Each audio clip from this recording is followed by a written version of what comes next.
Assalamualaikum warahmatullahi wabarakatuh. Baik anak-anakku semuanya, kelas 8. Alhamdulillah anak-anakku semuanya, kita sudah memasuki bab yang kedua di pembelajaran IPS ini. Semoga kalian tetap belajar di rumah dengan semangat ya, dan tekun mempelajari apa-apa yang telah diberikan oleh ustazah yang ada di SMP Negeri Kota Karangsang. Nah, sekarang bab yang kedua adalah tentang mobilitas sosial. Sebelum kita memasuki mobilitas sosial, kita harus mengerti dulu apa interaksi dan status sosial. Nah, apa itu interaksi sosial? Di kelas 7 Ustaz sudah menjelaskan pada kalian, yakni hubungan timbal balik antara individu dengan individu, individu dengan kelompok atau kelompok dengan kelompok. Ya, itu adalah interaksi sosial. Sedangkan status sosial adalah kedudukan yang dimiliki seseorang di dalam masyarakat. Contoh, seorang kepala desa. Jadi dia memiliki kedudukan sebagai kepala desa. Seseorang guru, dia menjadi seorang guru ataupun menjadi seseorang kepala rumah tangga atau menjadi seorang anak di rumah tangga tersebut.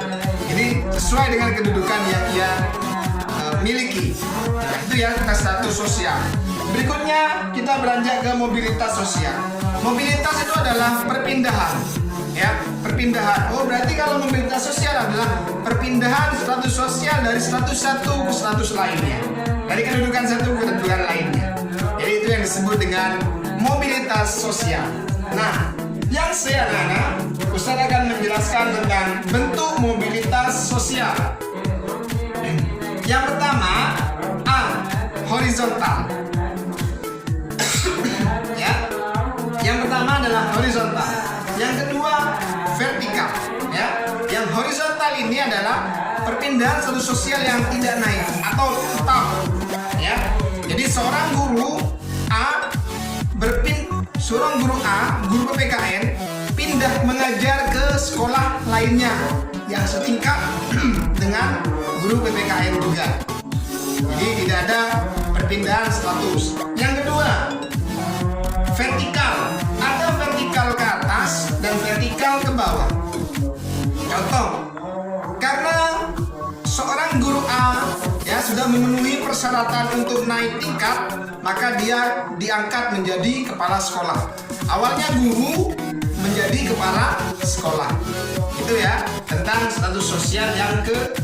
Berikutnya adalah vertikal ke bawah.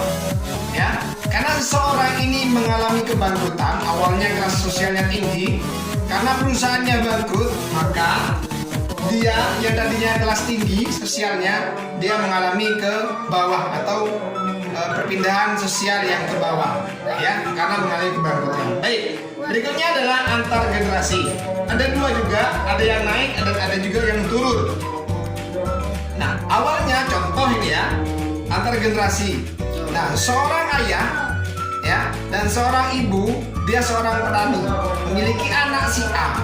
Karena anak si A ini rajin belajar dan lain sebagainya, sehingga mereka bisa kuliah dan mendaftarkan diri sebagai anggota TNI atau Polri.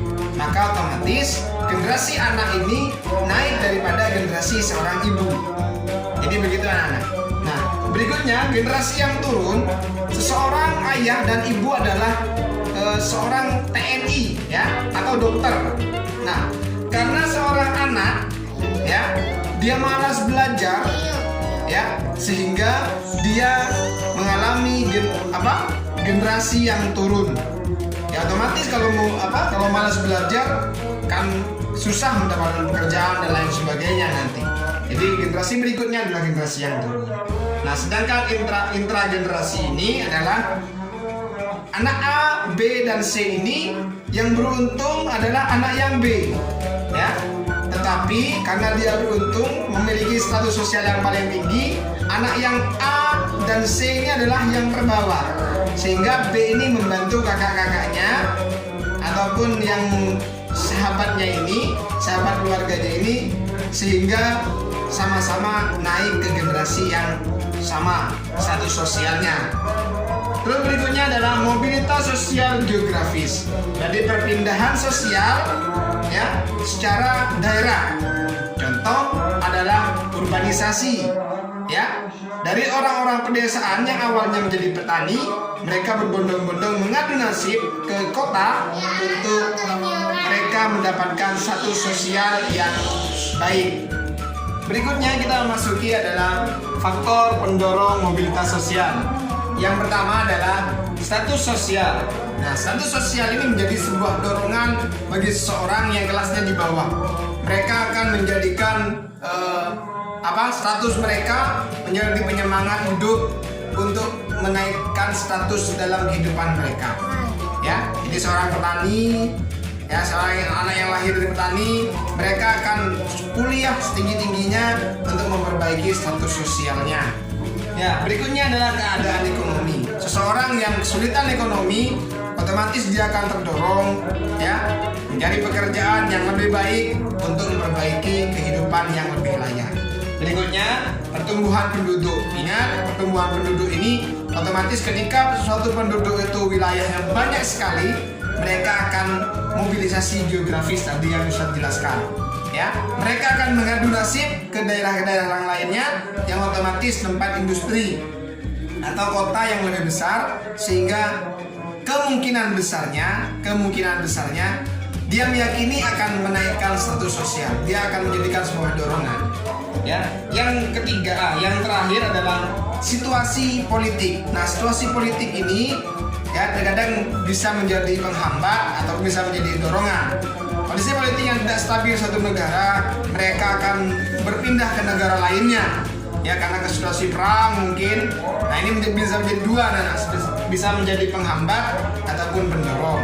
Ya, pendorongnya mengapa? Karena bisa jadi berpindah ke negara lainnya. Ya, sehingga di negara lainnya bisa meningkatkan status sosialnya yang awalnya kesulitan menjadi lebih baik dan lebih baik lagi.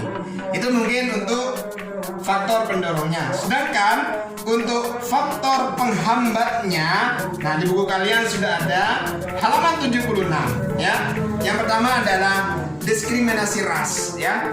Diskriminasi ras. Kalian ketahui ya, ketika ras hitam itu dikuasai oleh ras putih ya, di Amerika itu ras putih yang berkuasa sehingga ras hitam tidak bisa berkembang di suatu wilayah tersebut.